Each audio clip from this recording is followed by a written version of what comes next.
Welcome to the Audience Retention Revolution, new perspectives to keep your audience coming back. I am Paola Cacciatori, co-founder of Artelize, and I'm going to be your host for the people who have attended our previous events, but also for the first-timers. We're going to talk a lot about first-timers today, by the way, but I would like to personally thank you for joining us in this very, very important conversation. So this is the fourth online event that Artelize is bringing to you. It all started exactly 1 year ago. It was January, same time, and we started with the panel Rethinking Audience Engagement. And since then, we have kept rethinking and even thinking forward about retaining audience. We have gathered new insights, information, expertise. We have built strong connections with pioneers, leaders, and we are bringing this conversation to you and these new learnings to honor also the vision of our Artelize founder, Sune Hierhildu. Since the beginning has envisioned a community of performing arts leaders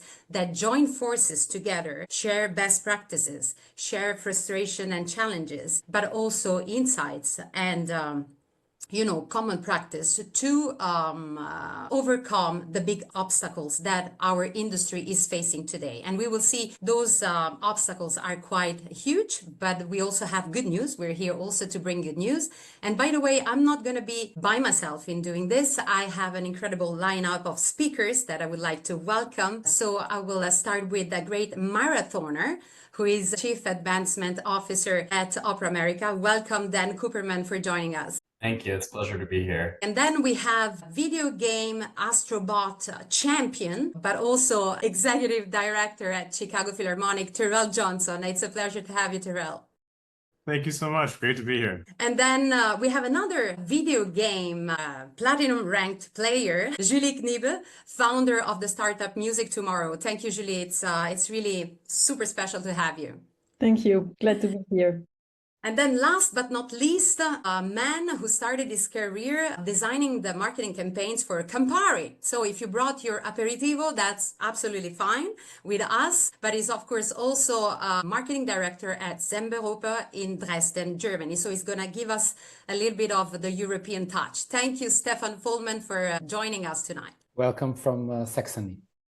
And then I would like to briefly mention my silent helper, Ines, who's gonna help me run everything smoothly with the technical details. Hi, Ines, thank you so much. So we already got some questions prior to the webinar, questions and feedbacks, which I'm going to try to squeeze into the conversation. But if you have additional questions, of course, don't hold back and drop them into the chat where Ines is gonna pass them on to me. You guys should know that the webinar, as always, is interactive with some polls that we're gonna throw at some point. And additionally, make sure you stay until the end because I would like to offer you a great opportunity to put into practice the insights and learnings that you're gonna hear in the webinar today. So let's dive in without further ado. I would like to set the stage for the first topic. We are going to talk about new audience trends. But before we do that, it's important to mention that our industry is at a turning point. Why? Because we have the numbers, as you can see from the National Endowment for the Arts, worrisome decline of the audience. This is the data, by the way, for the United States. But Europe is actually not far from these numbers either, unfortunately. So opera is minus 77%, ballet minus 52%, theater minus 62%, classical music minus 65%. Musical theater minus 45%, and museums and galleries minus 20%. So this is the bad news, but it is important, we believe at Artelize, to acknowledge the status quo so that we can better operate a change with the awareness needed to do so. Additionally, we have a very good news though. New audiences, younger audiences, are showing more and more interest in the classical music. And by the way, people aged 35 or under listen to classical music regularly.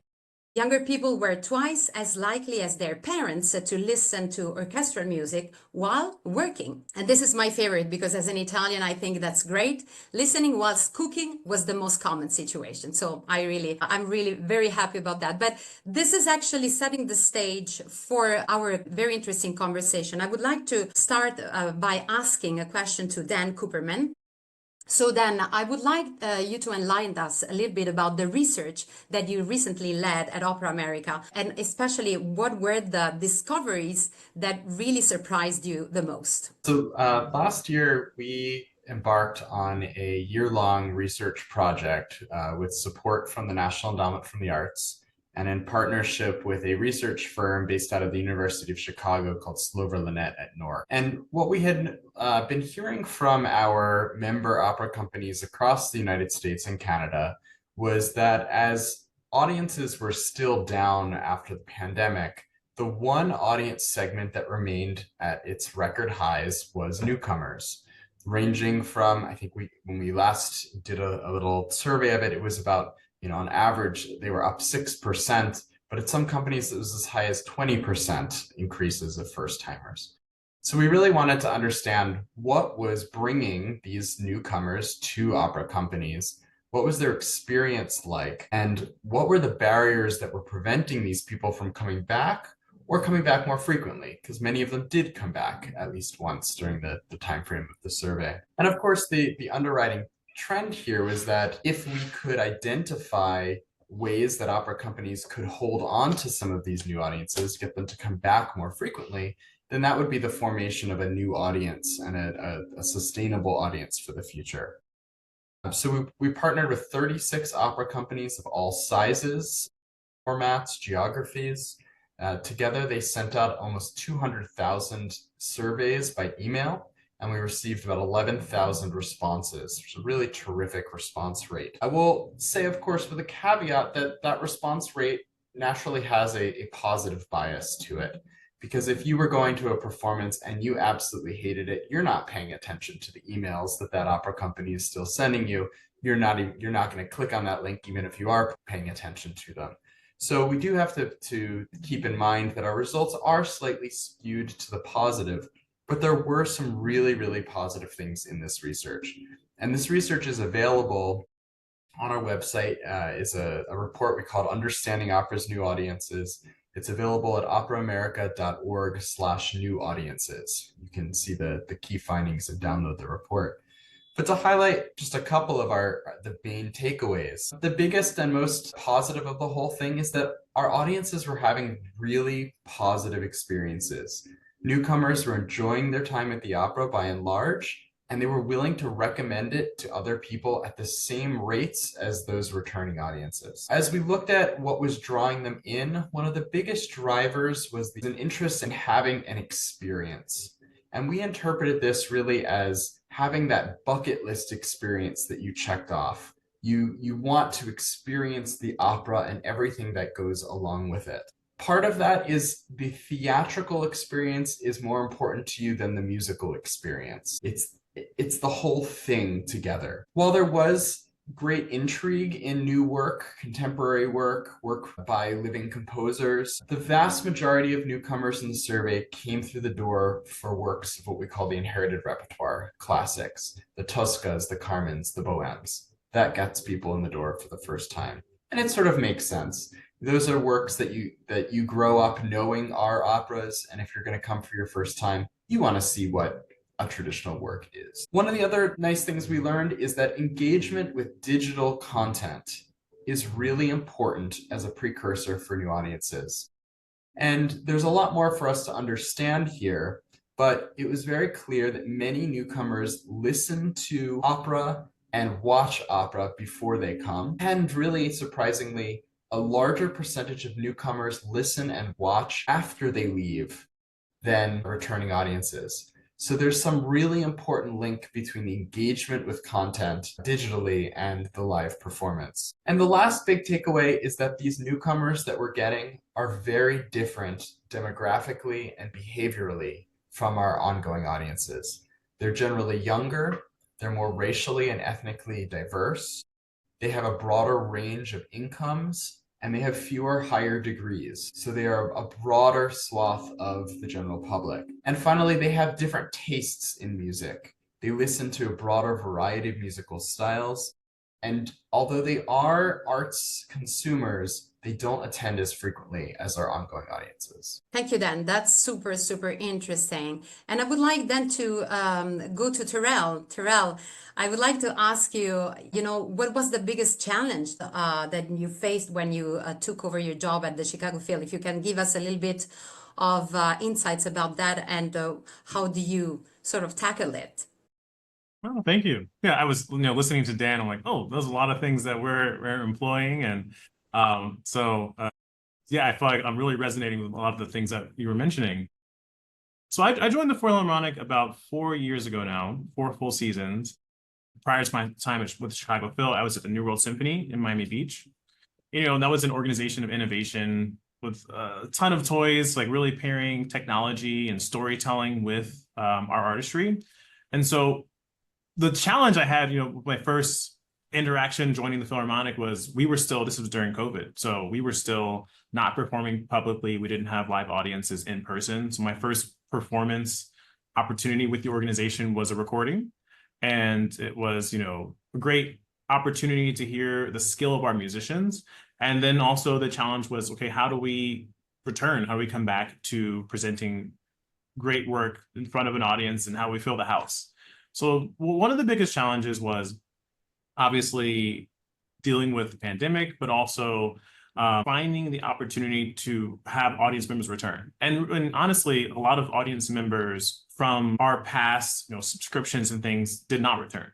So one of the controversial maybe changes that I made immediately as executive director within the first year was to actually do away with our traditional subscription model and create plan for performances that were more aligned with observing our ecosystem and looking at the opportunities around us, and like withholding certain concert opportunities and creating the experience. So as Dan noted, like our audiences love the experience of the ancillary activities that we carefully weave into the fabric of a performance. So not only is it, the concert doesn't start when the audience walks in the door. For us, like these activities start at the care that goes into months of planning the initial announcement. We find that so critical to the success of a program is like the excitement, that pressure we build up to the moment the tickets go on sale. And so we've taken so much care into implementing strategy behind ticket, like on sale announcements, to say one of the really most successful things has been the notion of, I love being at home on my couch watching Netflix. And so as an audience member, how do I get to not do this? And it's really been through supplemental activities. Like for certain concerts, we've had best dress contests where it's like an event and people want to get out the house and they want to make it like one of the like top things they're doing in their month, or costume contests. We're doing a film concert, or special like pre-concert conversations and chats, and lots of engagement with artists who are participating in the performance prior to the performance, and then during the concert, obviously, and then each touch that we have with our patrons after. Like as we're showing on the screen, our orchestra also is doing a lot of things that are challenging the expectations of an orchestra. This is an image of the ensemble with 100,000 fans at Lollapalooza Music Festival.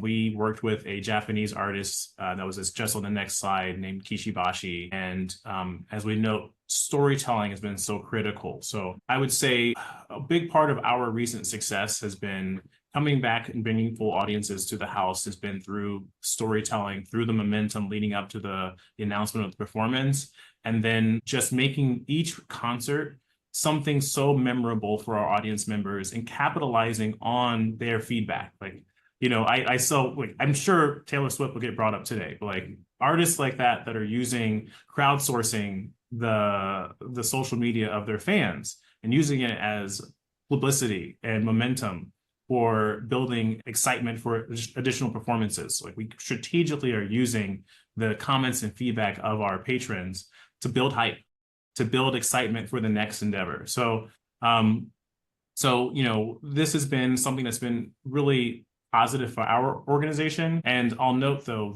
there is like a partnership of anecdotal gut feeling and then using the data that we have to make strategic decisions. So I'll stop there, but it's really been, the challenge has been bringing people back and now keeping them in the house and keeping them entertained, because there's so much noise happening around that we need to cut through.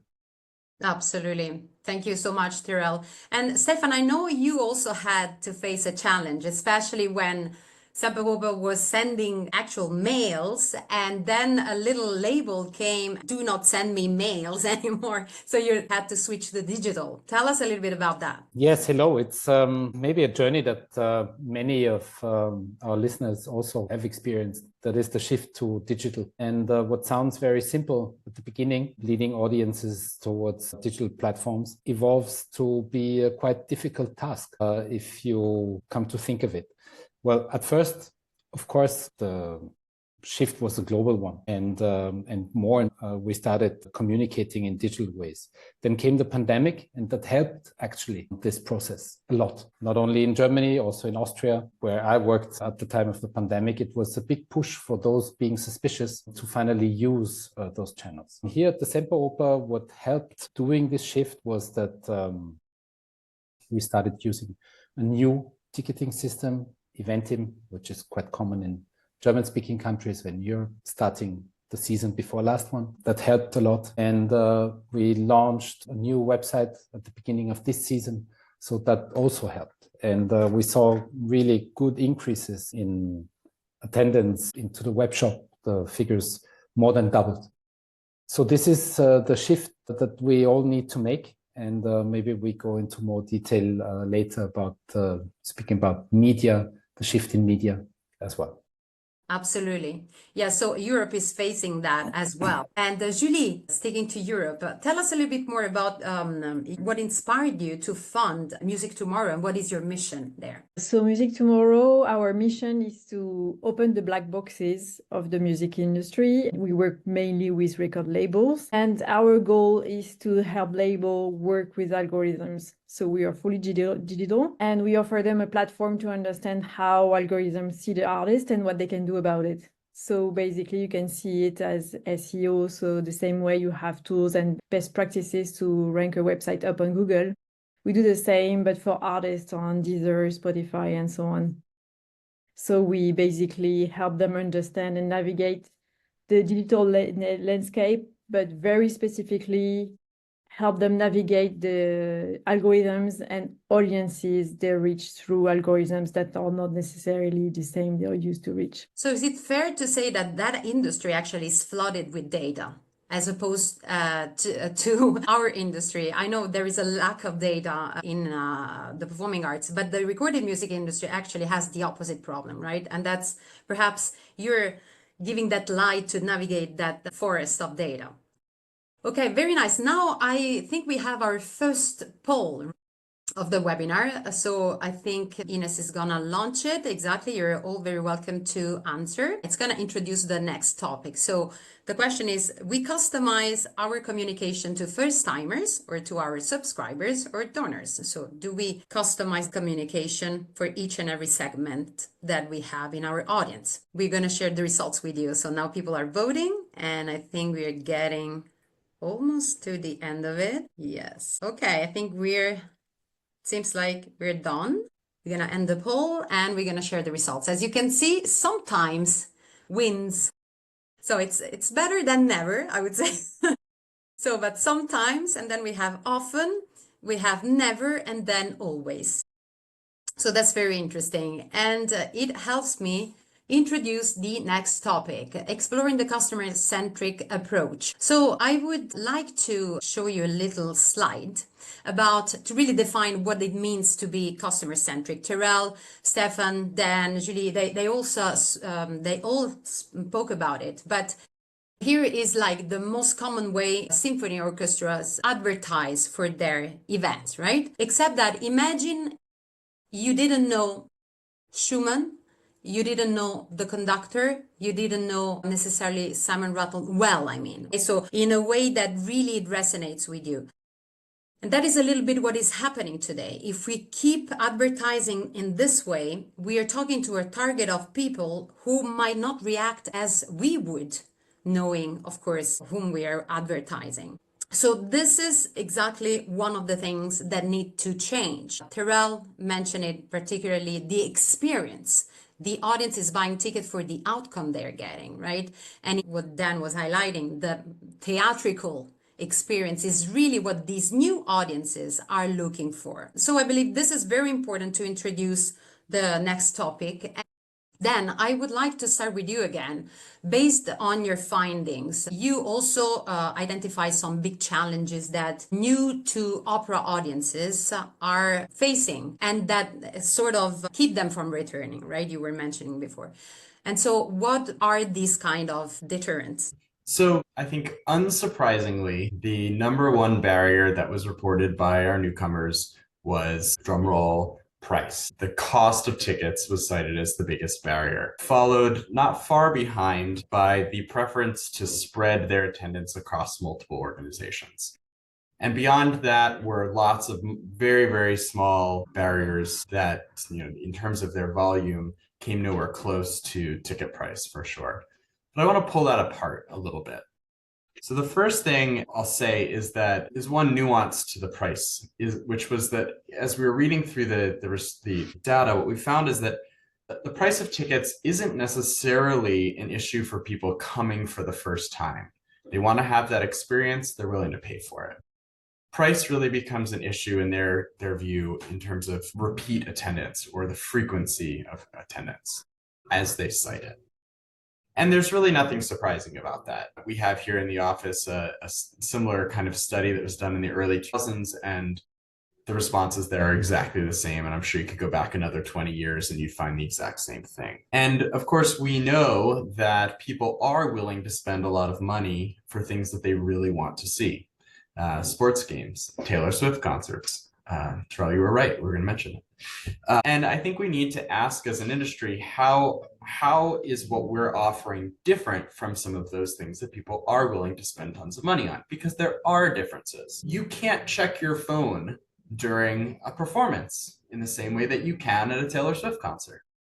You can't talk to your friends during a performance the same way you can during a baseball game. You can't eat or drink during a performance in most places. And so we have to ask ourselves, how do we make up for those things that allow people to feel comfortable with each other and have a positive experience? How do we make up for that? Now, I want to tie price to another observation that we took away from the study. And a good colleague of mine in the English industry made this observation really poignantly on a webinar that we hosted a couple months back. She said, when looking at the data, it looks like people arrive and they feel really welcome. But when they leave, they report feeling disoriented.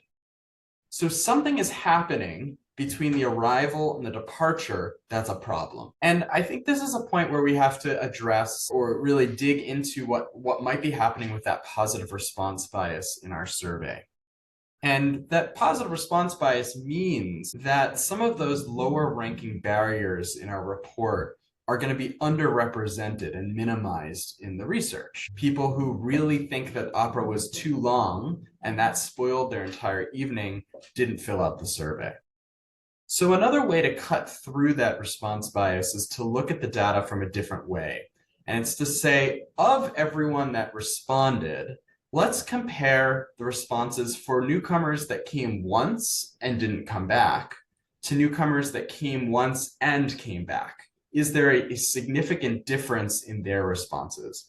And sure enough, there is. When you compare the responses of newcomers that didn't come back to those that did, they are three or more times as likely to cite issues of performance length, language, inability to follow the story as those that did come back. And 3 times is a significant amount, even if the overall percentage is much smaller than those citing ticket price. So there is a segment of our first-timers that are having a great time and want to come back, and many of them have.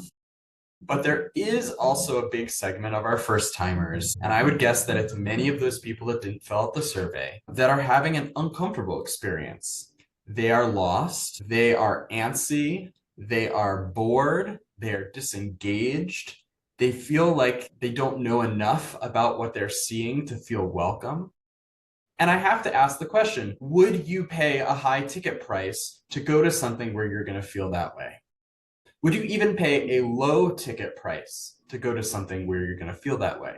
The answer is no, especially coming out of COVID, where we've all reevaluated how we want to spend our time, because time also matters here. So I think these barriers are all tied together. There is a perception that price is the biggest barrier, but I think it's tied to all of the other things. We have to really dig into the question of, are we truly delivering an experience for those newcomers, for people that are not acquainted with our art forms, who are not acquainted with our organizations? Are we really giving them something that is worth the money to pay for it? Right. Absolutely. And Stefan, I know you started the conversation about how at Sempergruber you are becoming really, really more engaging towards your audience. So can you tell us a little bit more about that? What have you implemented? We're in the way of implementing it. And at first we collect the low-hanging fruits. We engage our audiences with content along the way, building up before they visit the opera house. And so that's basically a user journey that's digital. People get in touch with the Semperoper online, especially first-time visitors or tourists. They book their tickets from abroad. They come to Dresden, they see the building, but it's only a virtual experience at the beginning. So I think that the experience when you come to the house is getting more and more important than ever. And the value that people perceive in seeing a performance depends, of course, on what happens on stage. That's the main experience. But it's also very much influenced about how smooth is the process of getting there, having the right information, being able to attend the introductory speech for those who think they need it, and what happens during the intermission, and what happens afterwards. And I couldn't more agree to what Dan said. Those people who kind of miss out one of the parts, and we cannot reach everyone with what we offer, they may not have the experience that they actually were looking for. We spend a great effort on recommending some operas or ballets to first-time visitors, but then they are stuck with the dates that they are available to them, or the tickets. Actually, many performances are luckily sold out, because right now we have John Neumeyer's Nijinsky in our program. I wish we could offer this to more first-time visitors, because I'm sure that they would be coming back once they have this artistic experience, but there are no more tickets available. So bottom line is the experience in the house, and consisting of many little facets of this visit, becomes more and more important. And last word, the efforts that we are undertaking in attracting audiences to begin with, so that they visit the Semperoper, I think we should put at least half of this effort into reaching out to them after they have visited the Semperoper. So that's something that we don't do so far at all, for several reasons. But that's one of the major tasks for the future, to tell them, to give them a reason to come back within, let's say, 1 year. If you think of a tourist, they tend to spend the weekend in Dresden, in Saxony, and so there's a likelihood that they will come to the Semperoper again. Yeah, thank you so much, Stefan.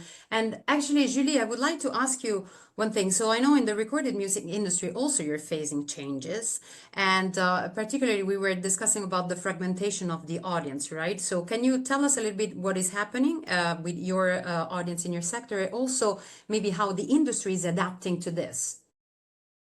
Yeah, so what we see, every week on streaming platforms, you have more than 100,000 new tracks available on streaming services. So it's really the craze of the battle for attention. And among these tracks, obviously, it's not all pop or hip hop. They still dominate and they still have a large market share. But what we see is an emerging sort of middle tail of artists. So I'm assuming you're familiar with the long tail. So you have a few tracks that dominate the charts and you have the rest. And now you have sort of an emerging middle class of artists So you have about 2 million artists who have more than 1,000 streams monthly on Spotify. And they are not pop or hip hop. They're vaporwave, they're medieval lo-fi, Italo disco, whatever. You have plenty different genres. And the way the industry adapts to that is that slowly but surely, they're moving away from that one size fits all.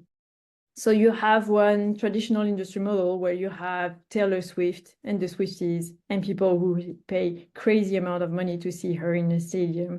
And they are the super fans that you all have in mind when you picture a super fan or something, the people who would actually attend shows. But the reality is that people who engage with artists don't all necessarily look like that. And most of them don't look like that, actually. The ones who come to shows and the ones who buy merch and so on, just like Dan said, it's a different picture. And it's not the same, like depending on the artist, they can have all shapes and sizes, basically.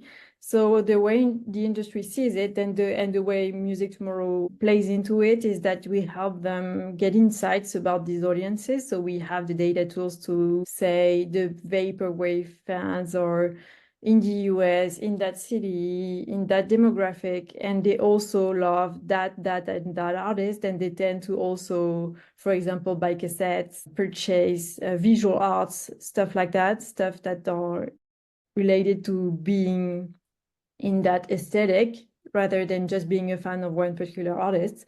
So we are moving away from the artist-centric also towards something that's more audience-centric and catering to that and figure out what they're into, because only providing, let's say, VIP tickets or T-shirt merch and mugs really doesn't cut it anymore. So we are moving to the really tailored experiences. Yeah, I think that's extremely interesting. And by the way, Terell, you sort of were interacting with these different tasters because you were brave enough to put your orchestra, exactly, at Lollapalooza, for example. I particularly appreciated a couple of things you mentioned. First of all, I'd like my orchestra to have a great experience themselves on stage, and you put them there, but they were scared, right? Well, you know, it's a unique environment for symphonic musicians, I think, to be at a music festival, outdoor music festival. We do, you know, play at traditionally classical music festivals. We're at Ravinia Festival in Highland Park annually. Yeah, being with ocean of 110,000 people is a different experience, but you know, they're rock stars. I mean, they're versatile, they're very talented, and I think it's one of the ways we can find opportunities to bridge taste and experience. Like you might think, you know, you wouldn't expect audience members at a loud music festival. We had a hip hop artist who was before us, and then you have a jazz classical set after, and for the audience to kind of take it in and like, wow, this is really amazing. And one of the things I wanted to go back to actually was two items. One was the image you showed earlier in this conversation with two artistic leaders and basically jargon, like industry jargon, where I know if I see an artistic director, okay, that concert will be great. Like, you know, that's someone who's leading this institution. They're phenomenal. But the jargon, it's kind of the curse of expertise that we in our industry have. We know who that person is. We know who Schumann or whoever the works they're playing, we know those works, but our audience might not. And so I think what's really important for us in our industries, respectively, is to treat our work like a book at times where like we're storytellers, we're telling a story of a book. And I always start with the like last 2 pages of the book. Get it out up front. That's the main thing. You want people to know exactly what you're presenting up front. People shouldn't question or walk past that artwork and think, I have no idea what that is. They should know exactly what's going to happen at this performance. You got an encore to sprinkle some surprises in, but like, I think one of the big challenges we face in our industry is we're so rooted and deep and passionate about our work that we forget this is brand new to many people. Like, I'm sure many of us on this call spent our entire lives since childhood in the work we're still doing today in some format. And because of that, at times I implore all of us, do something else, like go experience sports or the way other industries engage with audience, do ticket sales. It's so valuable to us because I would say the biggest challenge we face is just we know too much in our work and we expect everyone to be on the same page as us. So start with the last page, tell the story up front, and then work from there to engage with the audiences. So that Lollapalooza concert, that was brand new for many people. I got emails after, like, this was my first time hearing an orchestra live. And so knowing that roots us in like everything we do, look at it on our professional lens, but also look at it from the lens of people who might have never experienced it and just be their first instance. Well, I want to say here to that. One of my soapboxes in the opera world is about synopses. And we always say, what do you mean they couldn't follow along? There's the synopsis. Well, what other art form are you supposed to spoil the plot before you even go?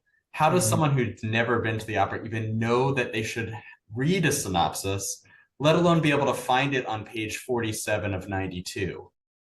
And even if they do read it, can they even understand it? Because most synopses are written in such an archaic way that they're impenetrable. So it's that same thing that you say, like, we're so accustomed to the way it works that we think it works just fine for the people coming in the door, when in fact there are actually some huge barriers that are just blatantly there. Absolutely. That is amazing contribution from you guys, and it helps me also dive into the next topic, which is absolutely important. But before we start, we have our second poll, which I wanted unbiased, so I'm not going to say anything. We're just going to throw the poll so that people can vote. And this is about, we consistently measure conversion of our first-timers into subscribers/donors. We consistently measure conversion. I knew the answer. Just getting the confirmation here. But of course, we're going to share the results with you. So we have, a good 75% of no. And this is actually the problem. I mean, Terell, Stefan, Julie, Dan, you highlighted how important it is to change practice. But most importantly, because we never ever measured, not of course in the recorded music industry, they do work with data a lot, but for the performing arts in particular, because we never measured the outcome of our actions, basically, we thought that we were still doing good. And then suddenly you see the numbers of the audience decline. And no, it's not just demographic. It's so many other things, like these things, like the way you talk to your segments, to the audience segments. And so the next topic is going to be diving into data-driven decision making. So I would like to start with Julie. Maybe you can highlight a little bit. In the music industry, it's a good practice to actually look at the data. So you can make educated decisions, also financially speaking. You can allocate your resources in a better way without waste. Can you explain a little bit how you help doing this, by the way, with your work? So yeah, data-wise, so the recorded music industry roughly invests about 6 billion in talent acquisition, catalog, and marketing. And an estimate of this, like, still they're pretty advanced. That has changed a lot over the years, but still among those 6 billion, it's estimated by Gartner that about 1 billion is still wasted on really poorly data-driven marketing, just to set the stage.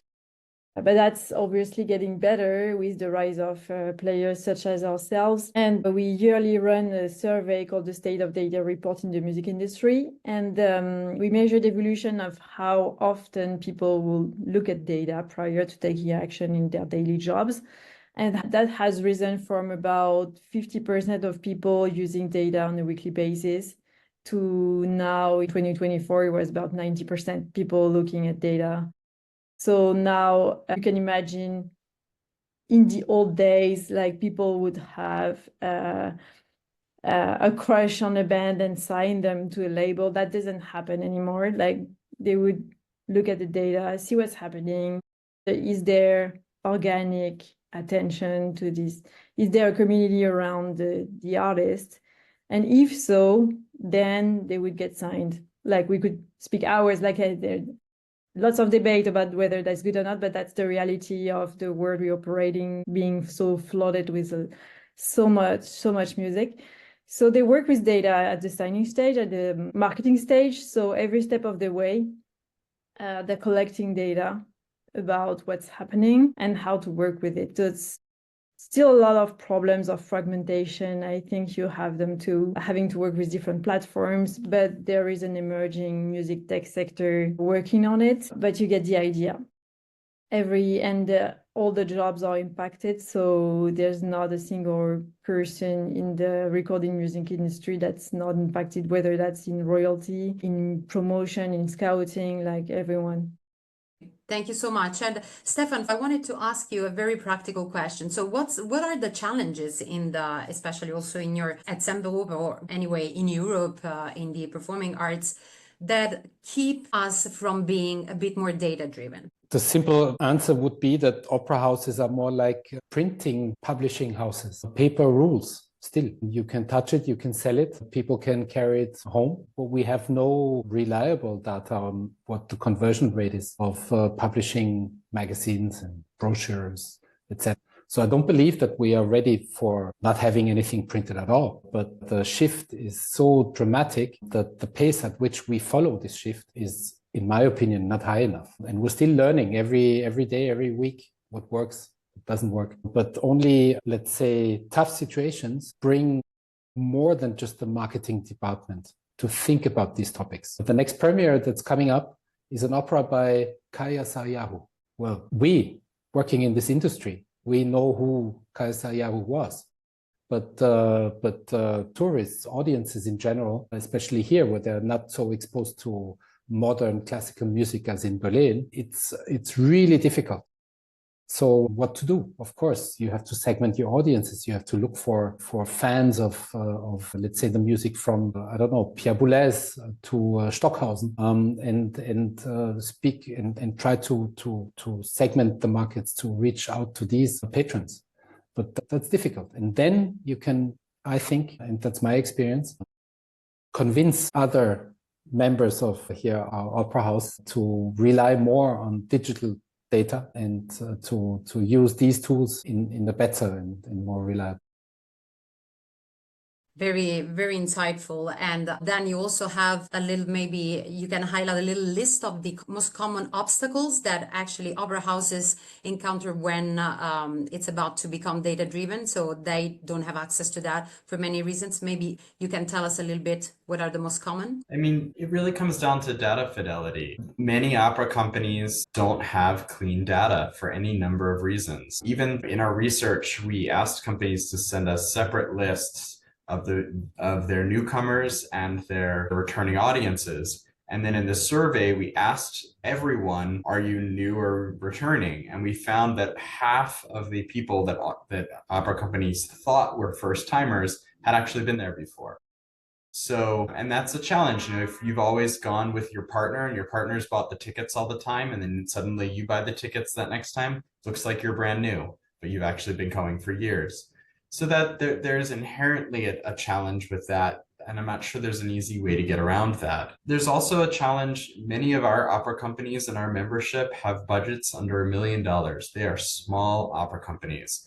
And they perform in a number of different venues, and each venue has its own box office. And for them to have good data means they have to collate that information across multiple box offices and bring it together into some sort of database. I know when I started, I was working for a ballet company with a budget of $600,000, and we just had a master Excel document. There's limitations to what you can do with it. There's also a perceived limitation, which is that it takes a long time to figure out one piece of data, or to analyze a lot of data and find one finding. It takes a long time. And then what do you do with that one piece of information? You know, it requires an ongoing process. So I really encourage companies, talk to whoever's maybe whatever CRM you're using, whatever database, talk to that company to see what's possible through your current system. And then really take advantage of other data that you're getting from places. You know, we've been encouraging companies to take the report that we've just published and have internal conversations about it in order to tie what you're finding in this national research to your local company. And there's more work that we're going to be rolling out at Opera America over this next year with a number of different tools and toolkits to help companies connect the findings of the research to actionable strategies. Yeah, that sounds great. So Artelize has also developed a tool that we believe it's very useful for this purpose, exactly to be able to measure the results of what you do. So I'm going to quickly share with you a little demo, pretending I am the Artelize orchestra.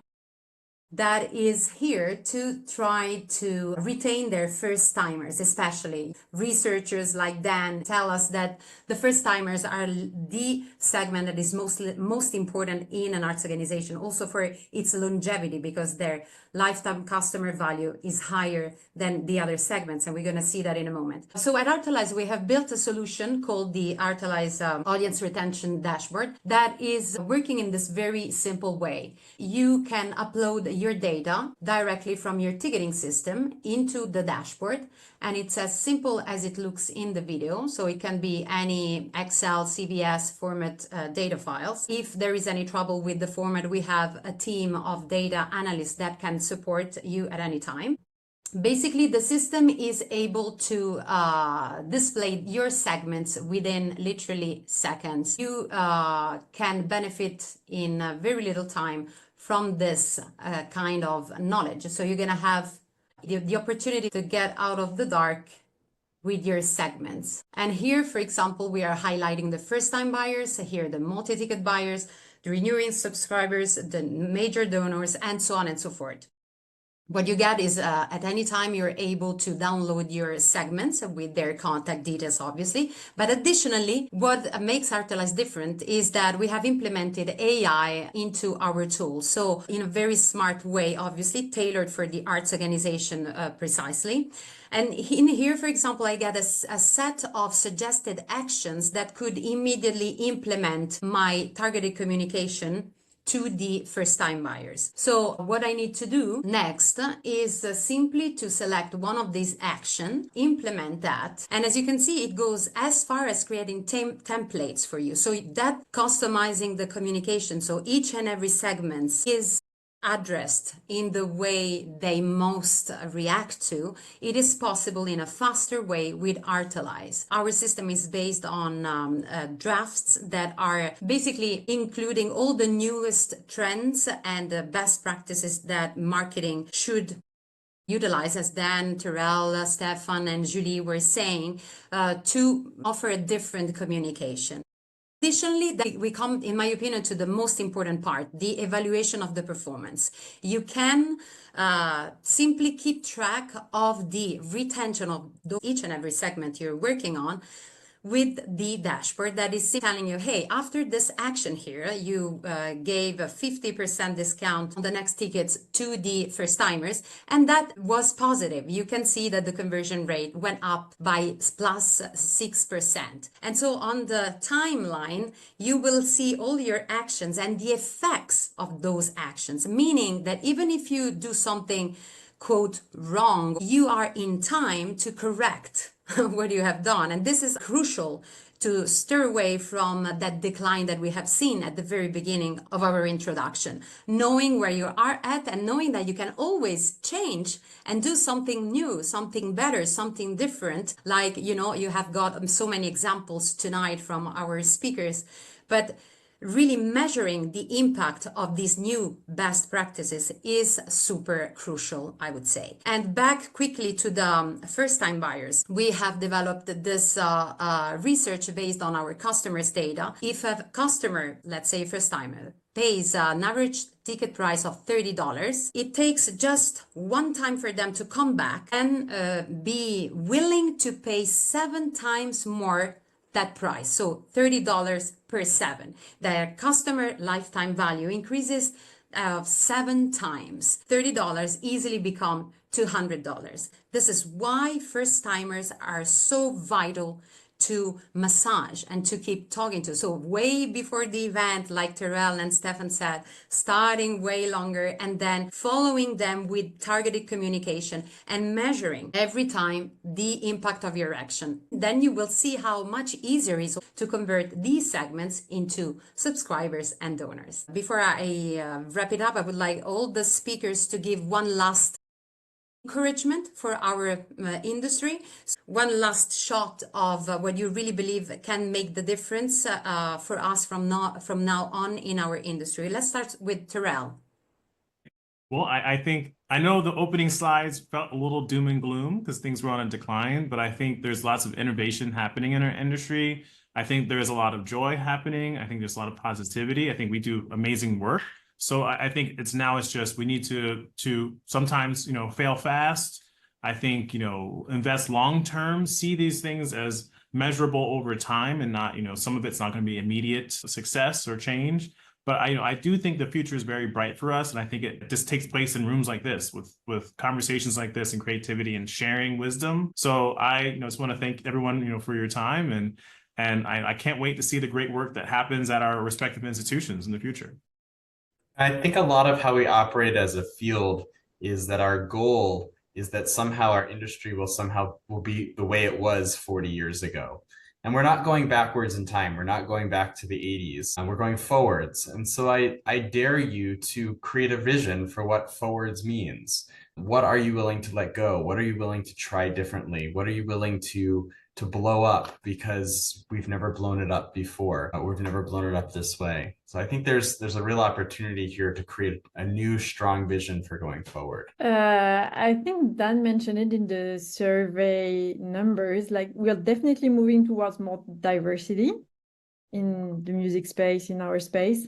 And I think that's a very large opportunity to do things. So yes, things that have to get done differently, but I think I see it as an opportunity. I think this overall experience and this fascination for art form is so important, and couldn't emphasize more how important it is to give this experience when people are coming to the house. In Germany, not only in Germany, but especially here, we're facing budget cuts that will cut to the bone of our institutions. So we will be forced to think in new ways. So that's going to be very interesting times ahead.